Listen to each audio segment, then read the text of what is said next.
Hi everyone, welcome to this new session of CFA Level 2. Today we'll be covering the remaining portion of the fourth reading of fixed income, which is credit analysis models. Now in the previous reading itself, we looked at some of the initial details of this reading. Today we'll be covering the remaining portion and wrapping it all up. So let's start with the first topic for today, which is structural and reduced form models. Now our syllabus in context of understanding when a credit default might happen is focused on two primary models. One is a structured model, the other is a reduced form model. And for our purposes, having an understanding of both and knowing what differences exist in both, that is of primary importance. You might have some few equations given in your curriculum or in some other study materials, but just for the sake of clarity, I want to say it right away. Those equations are more for the understanding purposes, to help you understand the textual part of these models in a better way. They are not necessarily meant for calculations. So let's start with the structural model. The structural model first builds a little bit of background before it tries to explain why a credit default would happen. So as such, the background it is building is that it says that the balance sheet structure of a company is going to explain why someone might have an incentive to commit a credit default. So what it says is that according to balance sheet, equity is equal to assets minus debt. If I take debt as liability, I'm taking a simple structure of balance sheet where I have assets and those assets are financed by either equity or debt. So I'm not necessarily taking all possible liabilities, just equity, debt and assets. That's it in terms of my balance sheet structure. Now, according to this structure, there can be two possible situations. One is when the assets are more than the value of debt. So the assumption under structural model is that all of these will have some sort of market price. The assets would have some sort of market value, debt will have market value, equity will have market value.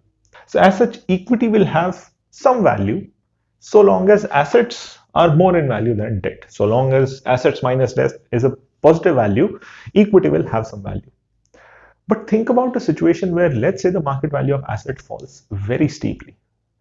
In that case, this equation would say that the value of equity should be negative.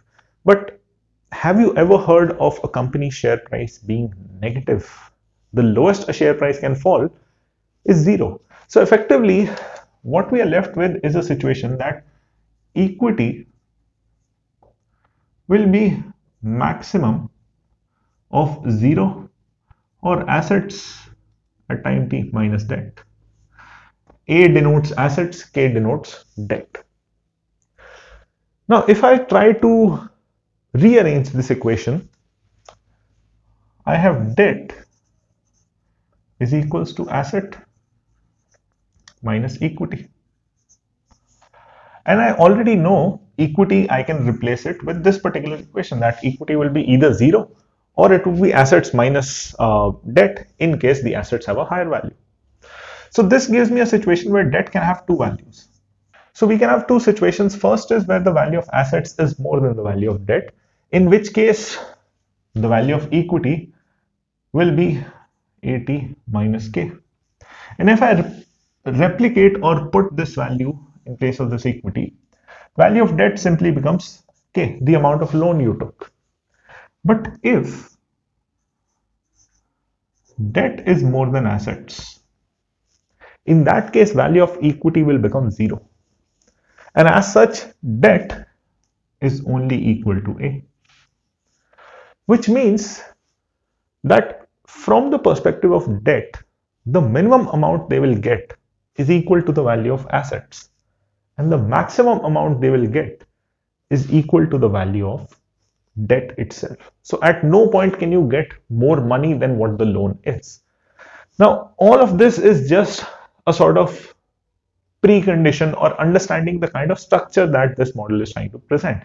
So far, we have not looked at anything suggesting a credit default. This is just explanation of how this structure, the structural model, how this is trying to explain the balance sheet structure. These are just the explanations according to the simplified balance sheet structure that this model uses. Now that the structure is all discussed, now let's talk about a situation where default will happen. So this model says that based on this sort of simplified architecture of a balance sheet, equity can be thought of as, now I'm not putting it in a mathematical equation because that could be a little confusing, but if I focus on this part, the structural model says equity can be thought of as long asset plus a put on assets. Now, outright, when you look at this, it might not connect with what we had in terms of mathematical representation. But think logically. If I own an asset and I have a put on asset, you had a similar structure to it discussed somewhere in your level 1 curriculum as well, where if you buy a stock and you also buy a put option on the stock, when the price increases, you will have gain.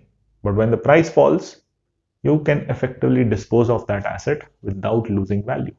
Equity is sort of in that same situation, where if asset is more than debt, they will have the benefit due to long asset. But if asset is less than the value of debt, in that case, they will be getting the benefit of this put option. So they will not have any real losses in that case. Their value can only fall down to zero. Nothing else from their side will have to be paid to those who give the loan to the company. So I'll repeat this part. In case a company takes a loan, they have a debt. If assets are more than debt, in case, let's say I want to shut down my business, think of it as sort of liquidation. Let's say assets are worth 10, debt is worth 7, equity is worth 3.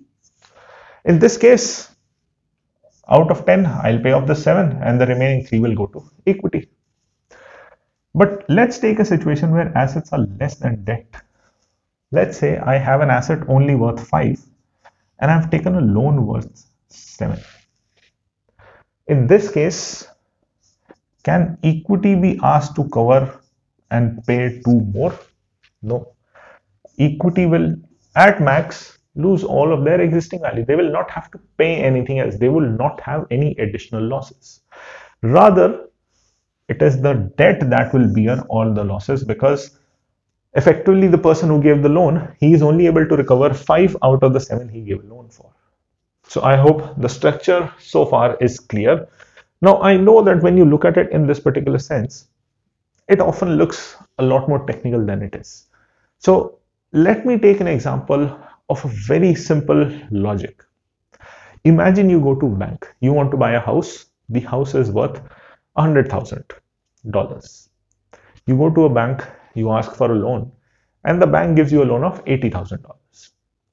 And the collateral is the house itself, the house which you are purchasing. That would become the collateral itself, so that in case you default, the bank will take control of the house and they will have the right to sell it and recover their money.